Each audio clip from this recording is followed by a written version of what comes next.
President Obama has defended his administration's sweeping surveillance program in response to reports revealing the unprecedented scale of spying on America's phone and internet activity.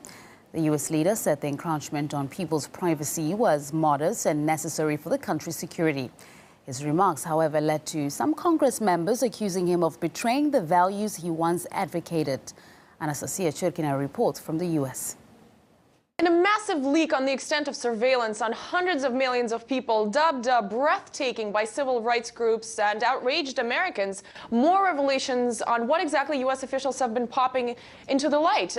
America's National Security Agency has been using three of the biggest U.S. telecom companies, Verizon, AT&T, and Sprint, to monitor all phone calls made by subscribers. Now, combined, keep in mind, these three companies have a staggering almost 300 million customers. And the spying is reportedly done regardless of whether or not there's reason to suspect subscribers of any criminal activity. And this is, of course, shocking. This includes all of the phone calls being made within the United States, as well as between the U.S. and foreign countries, making really the scope of this tracking system even wider than American territory. And of course, this all comes at a time after the Obama administration acknowledged the existence of an NSA and FBI program dubbed PRISM.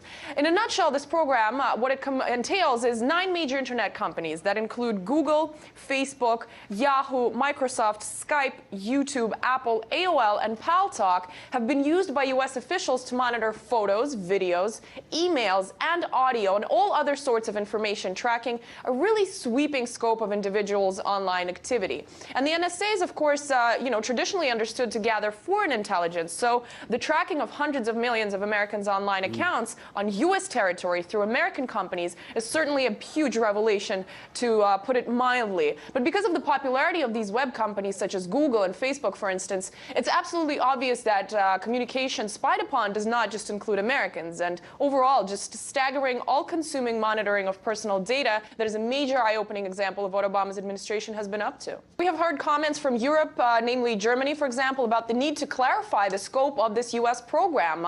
Questions are also being asked about the extent of the knowledge of the British government in terms of what kind of knowledge it had on this surveillance activity and how it might have cooperated and dealt with the U.S. on this as well.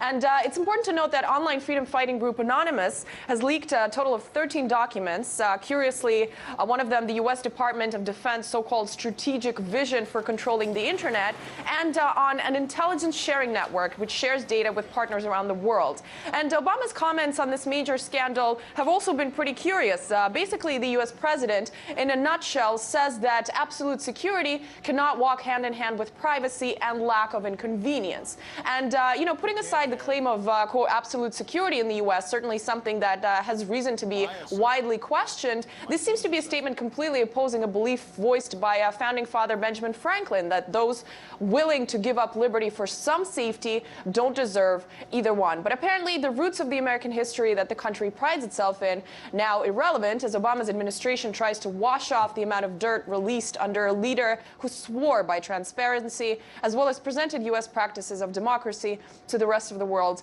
as absolutely stellar.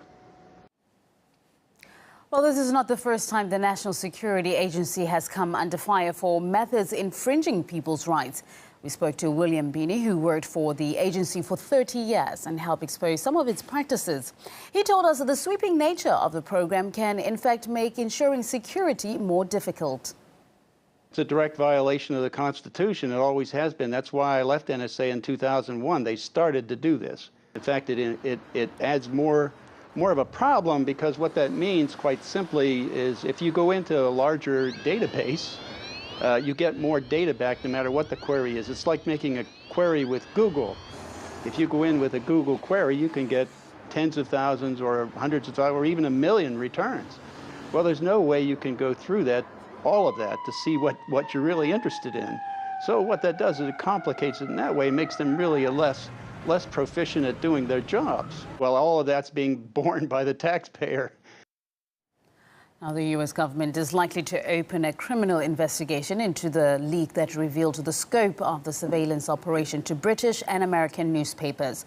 Paul Rosenberg, the author of the Free Men's Perspective newsletter, thinks despite this bombshell, most Americans are still in denial over the state of things. The problem with the people in the U.S. right now is that they're not emotionally prepared to deal with the possibility of an electronic police state. It's just something that they've never, that's something that happened in East Germany. It's something that happened in China, but they never think such a thing is possible in America. And it's a good question of how many people will just find a reason to pass it off. There was terrorism 100 years ago, there was terrorism 30 years ago.